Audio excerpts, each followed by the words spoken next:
What's up, everyone? It's me, Jay, from Team Dark Magic Attack. Today, I wanted to try something new, start a new series here. Um, and basically, what I want to do is go over Dark Magician cards because that's my favorite deck and that's my favorite monster. Been playing it, ever since the cards came out. Um, so like, and those of you that know Dark Magician, like the deck just isn't good. um, it holds up pretty decent, but like we need other cards to go in the deck. I'm playing the Red Eyes engine and like Dogmatica and stuff like that. Like you can't just play a pure Dark Magician and expect top locals and stuff like that. So basically, what I'm gonna do is I'm gonna go over all the cards in the archetype. We'll just start with Dark Magician here, but basically, like what we can do to make these cards better, either either phrases or wording in the card text, things like that. So I'll probably do a couple. Today I'm just doing Dark Magician, and then I'll follow up with like the spell cards and things like that. My and I'm just gonna like piggyback off of this. So, Dark Magician, like the deck itself, it doesn't have like a one card combo. You need like three, four, five cards to even get the deck started. So if you draw Rod, you play Rod, it gets ashed. You can't special summon something because you have Magician's Rod, or if you have Dark Magical Circle or Eternal Soul on the field, um, you can't special summon a Dark Magician with Circle Soul. Yeah, you can, but you see what I'm saying? Like all these other cards, you can uh, have one monster, and then because you have this one monster, you can pop your own monster, special summon from deck, and then do all of that stuff. And like Dark Magician just doesn't have that. It seems like we get decent support, but it's always like a gimmicky kind of deal, and it's something most of us just choose not to play. And we'll get into that with most of the trap and spell cards and things like that. But to start off, like I said, Dark Magician. So I'm gonna go over this and a couple other cards that kind of go with it here. But Dark Magician, he's the level 7 vanilla monster. He's the ultimate wizard in terms of attack and defense. Um, we play him because we just have to play him. Like it's as simple as that. He doesn't do anything on his own. He doesn't do anything, to help out the deck. He's there for the fusions and for Eternal Soul and things like that. Dragoon. So, in I think it was the Dark Illusion, they came out with Magician and Dark Illusion. So this was the retrained for Dark Magician. And I can't remember if this came out like before or at the same time as Blue Eyes Alternative. But Blue Eyes Alternative is just like a better card, just hands down. You reveal a Blue Eyes, you special summon Blue Eyes Alternative, and it has a pop. It can attack that turn, but it's still a pop. So I'm gonna read this, and we can discuss it here. So Magician Dark Illusion, level 7, 2100 attack, 2500 defense. So it's just reverse. If you hear my kids, they're downstairs playing, so there's that. Anyway, so it becomes Dark Magician on the field, not in the graveyard. So right there is kind of a downer. You can only use each effect of Dark or Magician of Dark Illusion once per turn. So during your opponent's turn, if you activate a spell or trap card or effect, except during the damage step, special summon them from hand. All right, I mean like that's good. If you activate a spell or trap or an effect while this is face up on the field, except damage step, I target one Dark Magician in the graveyard, special summon, but this effect can only be used once while this card's face up on the field. It's like right there, it's like limited. You can special summon them, cool, activate Eternal Soul, whatever.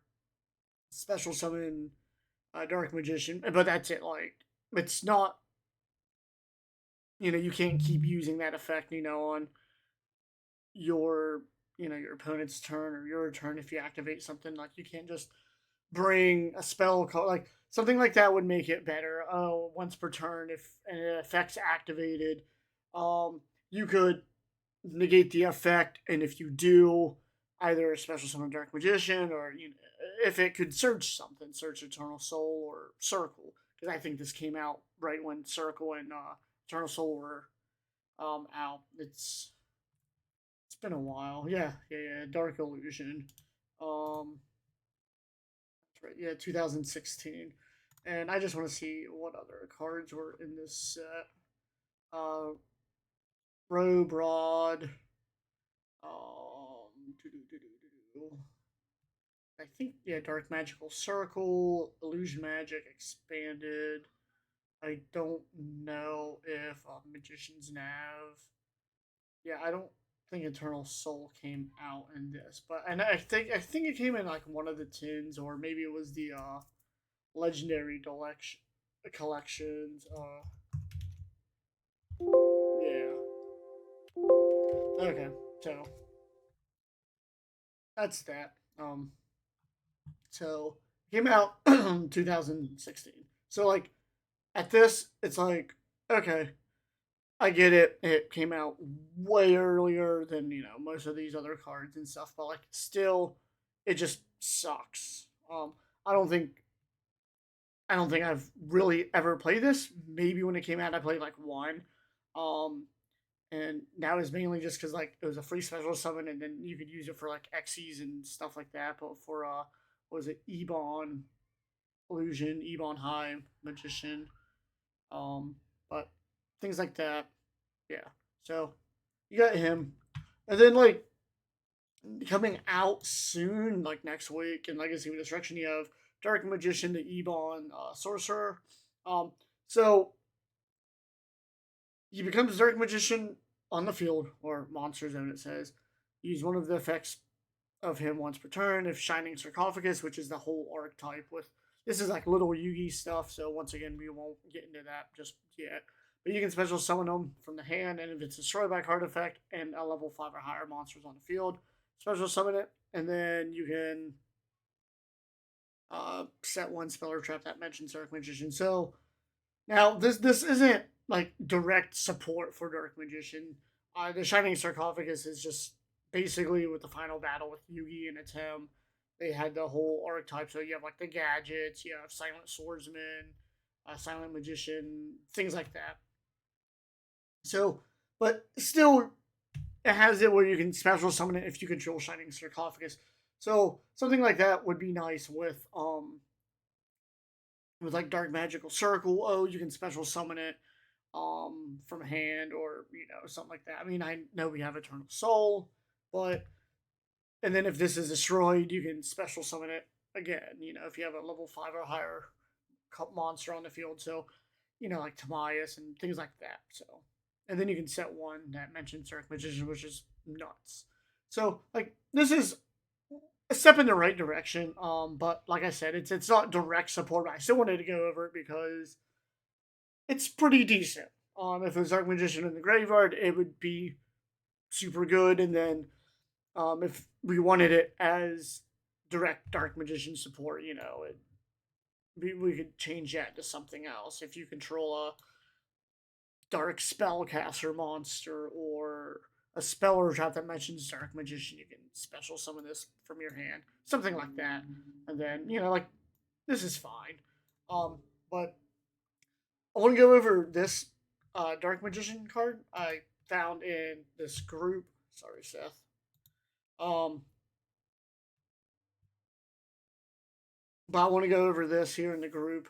Uh, Mike Cruz posted this, and like this is a fan made card, but like I read this and I just thought to myself, like, this is a Dark Magician card. Like, this is what we need.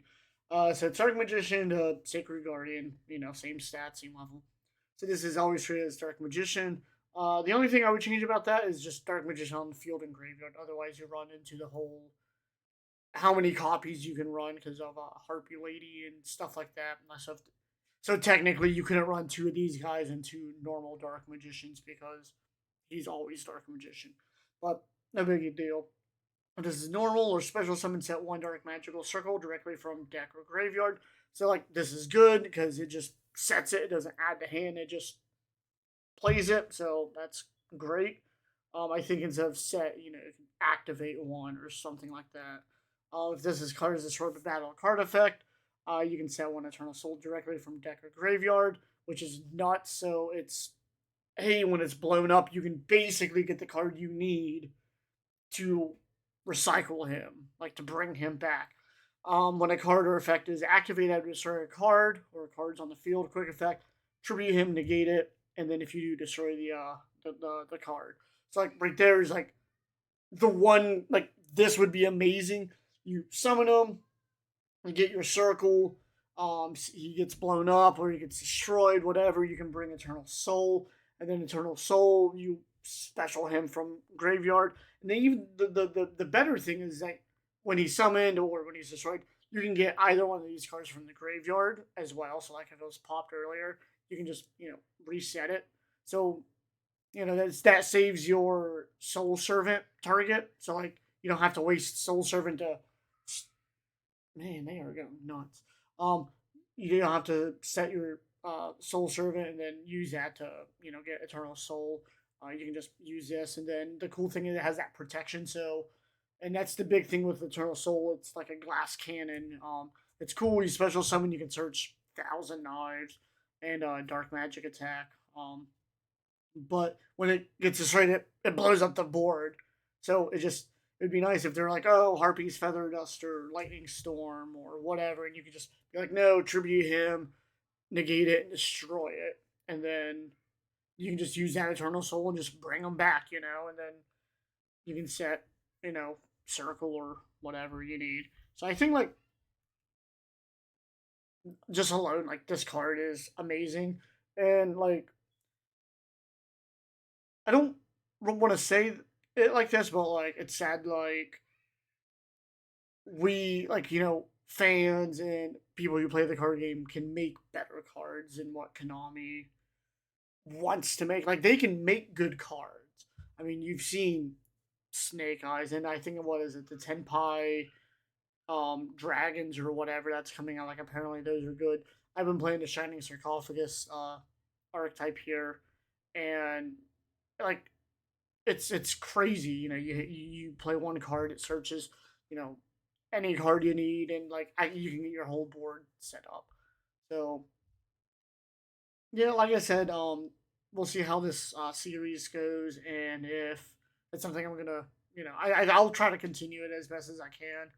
But that's it for the first episode here, and maybe next week or whatever, I'll try to find another monster, or maybe I don't know how I want to do it just yet. If I want to do all monsters and spells and traps, or if I might just try to pick and choose whatever I want. But I want to thank you guys for watching, and let me know what you guys think.